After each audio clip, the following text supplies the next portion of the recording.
Kansas's Gradey Dick was one of the most impactful freshmen in the country for the entire year, and early on he proved himself to be a legitimate one-and-done prospect. He's one of the elite three-point shooters in this class as a 6'8" wing and has the track record to back it up. He's got great feel for the game and simply does a lot of other things at a solid level, and it makes him a potentially excellent complement and someone every team could use while still having a good deal of upside. Now, of course, we got to start with Gradey's ability to shoot the three ball. He's on the very short list of best shooters in this class, and it should be an area he provides high value for a very long time. He shot right at 40% on about 6 attempts a game this year, which is great, and especially given the type of attention that he got from defenses as the year went on. Mechanically, he's got a sky-high release point with minimal to zero dip in every situation, which allows him to get his shot off quick and also be less bothered by contests than many others. He's always on balance, shot prep and organization is great, and he was pretty consistent footwork wise as well. He did most of his work from beyond the arc on catch and shoot looks, so we're talking your classic spot ups on drive and kick and also just finding the open area. He was absolutely lights out in transition, especially on the left wing, and of course he did damage on set plays and movement opportunities that we'll get to a little more in a second. But all of these tools alone make him at worst one of the 2 to 3 best shooting prospects in the class, and someone who has an obvious case for number 1. Dick catch and shoot. Gets that. Consistent big time score. Dick again. Yeah, back out to Harrisdale. Dick will try. And when that happens, Bill Self will start to drive it downhill. And Gradey. Here comes Yesufu. Has options. Gradey Dick lines it up and hits. By McCullough. On the run. Gradey Dick. Yes. Turns it over. Kansas can reclaim the lead. Gradey Dick for 3. Yes. Dick for the lead. Kansas with numbers. He's going to pull up, shoot a long one. The other way. They're 3 on 2. Dick will try. Rebound on his backside. Bobby Pettiford in to help run the point for Kansas. He's helped. Sherfield just can't hang on to the basketball. Numbers here. Dick gets it going. With some good minutes off the bench in the early going. Now Gradey Dick. And up against his own injury before he returned a couple of weeks ago. Comes up with the basketball. Kick up.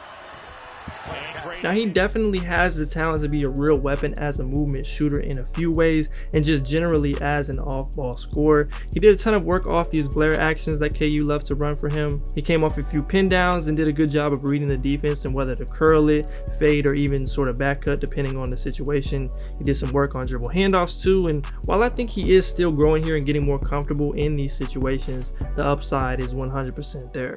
Somebody else take it where you point that something up. You can't take it where you're on the team. Here's Gradey Dick. Catch and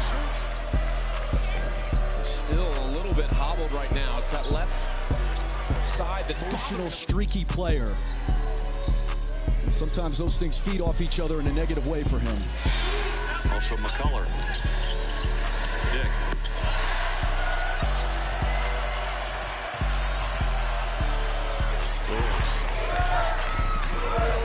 Turns the corner, lets it fly for 3.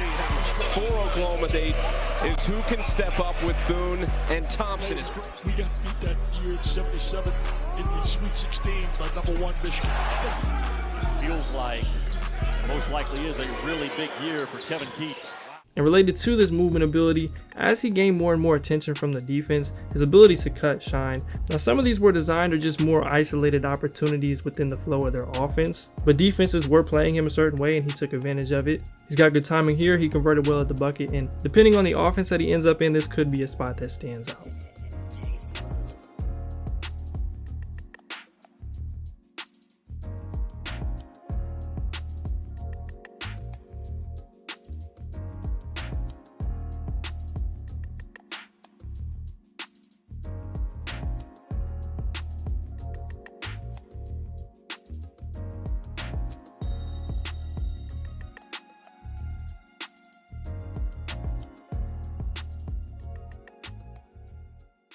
His overall creation is a work in progress, but I like what he did in attacking hard closeouts. So we're talking using the pump fake, the jab to get to that flyby three, or those 1 or 2 dribble pull-ups in the mid-range. He also had good moments getting all the way to the bucket when chased off the line, frequently finishing with his left hand, though I did want to see that just a little more frequently. But for someone who is going to get schemed to take the 3-ball away, this is the type of stuff that you gotta have to avoid being one-dimensional, and he's got it, and you can see it being something that he does immediately, playing off of those creators. Drives. Passed up the 3, steps in for the 2. For the Jayhawks. Here's Dick, pump fake, freed him up for a 16-footer. Good Into this one, his first 2 games. the feed from Harris. Yeah, that's a number of offensive rebounds already for this team. Against Kansas. You wonder what Oscar Sheway is going to be thinking. Yep. Gradey Dick goes to the TCU grinding. Gradey Dick, ball fake, left, little hesitation. Gradey Dick, left hand. Got to keep those Fortnite records tight. Gradey Dick, good ball fake, goes at the basket. Standing defender has been guarding Flagler to start off the game. Gradey Dick. Now Gradey likely won't initiate offense or anything like that, but he projects well as a ball mover and complementary playmaker in an offense. He made timely passes off those side pick and rolls and dribble handoffs, with teams often being aggressive due to his abilities as a shooter. He has some high field moments making that quick extra pass, and also made some standout cross-court passes and reads off that baseline drive that were impressive as well. Where he goes here will be contingent on other parts of his game, but having someone you know the ball won't stick with, that doesn't make too many mistakes and can make the basic reads in his spot, is still valuable. 14 in the first half. Started with an Ochabaji 3. Christian Brown hit a 3, and then it was over. Jalen Wilson with the dish. They've arrived here with a clean slate. Yeah, disappointed because of the amount of talent that is across the rosters on both squads. Gradey Dick flips it pass to Wilson. Here a little bit right now. Kansas by 19. Wide open is Gradey Dick finds Pettiford. And Pettiford. Jalen Wilson doing a phenomenal job of taking on the defense. Good. Better find Dick again. He's roaming free. Dick gives it up.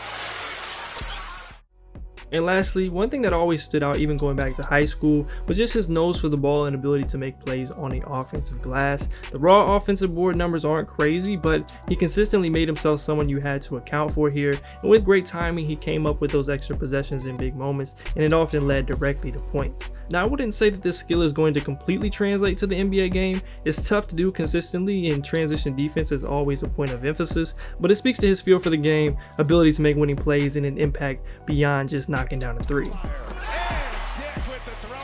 Yes, Sapu got a good look at it. And Gradey Dick, McCullough, another 3. Can't hit. Dick comes flying.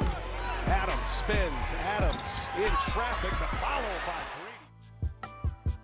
Now moving on to the improvement areas, one of the bigger question marks within Gradey's game is just in his ability to create an advantage and shots for himself beyond those dribble pull-ups and attacking closeout. He can still really improve the handle and just his comfortability with the ball in his hands, along with his first step and flexibility. And also you'd like to see him be a bit more aggressive, looking to make things happen. Now this was partially a function of the KU system, but there were also times that you'd want him to assert himself more and go create an opportunity even when they were keyed in on him. Now the thing to remember here is it's all about what you're asking him to do. We can count on the fact that he'll always be unselfish and never a ball stopper, and being able to score quickly and efficiently on limited dribbles is a strength. But if we're looking to reach that next level of impact, especially in that top 8, top 10 range, you definitely like him to take strides here. Never a fun time for me when I lost a game. Gradey Dick could only put I mentioned fourth school in 4 years, Wichita State, Washington, South Carolina. Now he did still have some moments this year, and I also wanted to add some plays from the FIBA 3-on-3 a few years ago because it's a perfect environment to look at this aspect of his game. Of course, you're missing 2 potential help defenders and they're not playing league talent, but that setting forces you to make something happen, and he showed a little more there than maybe you'd assume. Defending hard now, defending pretty well throughout the last couple of minutes. But Eric Daly Jr., finally that's understood. Gradey Dick takes it all the way to the Great second effort by Bobby Pettiford to keep that basketball alive. Gradey gets right back. Gradey Dick steps by. Shot clock winding down. Dick from way downtown. It was easier to talk about his defense all at once because there is some nuance to it, but don't let it get lost. He was actually solid on this end for most of the year. He competed, contained, and anticipated well on the perimeter and did a good job of contesting. He was aware and helped position and had a good grasp of his rotations and responsibilities, came up with a good number of steals. And despite his sort of reputation, from what he showed, I think he projects as someone who at least won't be the worst defender in a lineup, and he has enough size and tools to be solid on the wing, though you're not asking him to shut anyone down. Isaiah Mosley transferred from Missouri State. More in double figures for this team.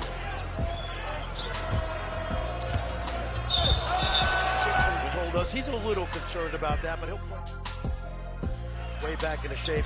Meanwhile, Gradey Dick does so many things offensively. Offensive the Wildcats. Inside. Gradey Dick with the block. I mean, that shows you the talent level. He goes through that one. Slow start to this game from Wilson. Inside Jalen Hill. Gradey Dick. 69-68 in that game. Gradey Dick with the thefts and the slap. Now, a couple areas that he can get better or I think will be in question. He's not the quickest in terms of foot speed, and he'll likely have some growing pains in defending guards and other shiftier players, and I know that they'll probably look to target him at least early on. He didn't give up too many blow-bys this year, but that was partially because he would anticipate the drive and give space, which on the other side of that left the opportunity for a good look from three, and those that could shoot it and had quick change of direction did get the best of him a few times. And then really just getting stronger to add versatility on defense and stay solid on the inside would help, as he was at a disadvantage there a few times, but that's something that'll happen pretty naturally in the NBA, so I'm not particularly concerned there. But other than those two things and just continuing to make progress in screen navigation and cut out a few of those lapses, I was impressed, especially when comparing game 5 to a game 25, for example. Step back from the elbow. From the field, still looking for his first points. Here's O'Banner, and Dick trying to... Matthews beating Mitchell. Mitchell going to work on the other side is Gradey Dick. Miller inside. Sumnick into the game. And finds a cutting. Good cut. Looking. Gradey is most likely going to get picked somewhere from about 8 to right outside the lottery. I think he's got the potential to be a high-level starter in this league as one of the better knockdown shooters, and best case he'll have continued to round out his game and hit on some of the creation stuff to raise that impact. And at minimum, I think he's a high rotation guy to a 5th starter, still providing a ton of value with his shot, size, and field combination. In terms of fit, he's another one of those players you could really place almost anywhere, but I think he could really help Orlando unlock their core. He could be one of the last pieces for OKC to make their run, or a viable option for a team like Dallas or Utah as well. I spent a lot of time looking for comps, but I landed on Cam Johnson, a high-level complimentary wing who shoots lights out, is unselfish, and does a little of everything at a solid level. And even Cam had lateral concerns as a 23-year-old out of UNC, but ended up turning into a pretty good defender in the league. Johnson bounces. Their defensive intensity. Cam Johnson finds another one. See how he finishes this. One to shoot. Johnson has to put it off. I think the primary conversation around Gradey will be more about what his ultimate ceiling is as a player and less about if he's going to be able to contribute. I think he's too solid at too many things, has an elite skill and good positional size, and that's enough to make him sought after, especially in a draft that has a lot of non or work in progress shooters towards the top. He's an easy lottery caliber prospect to me and someone I'm excited to watch make an impact at the next level.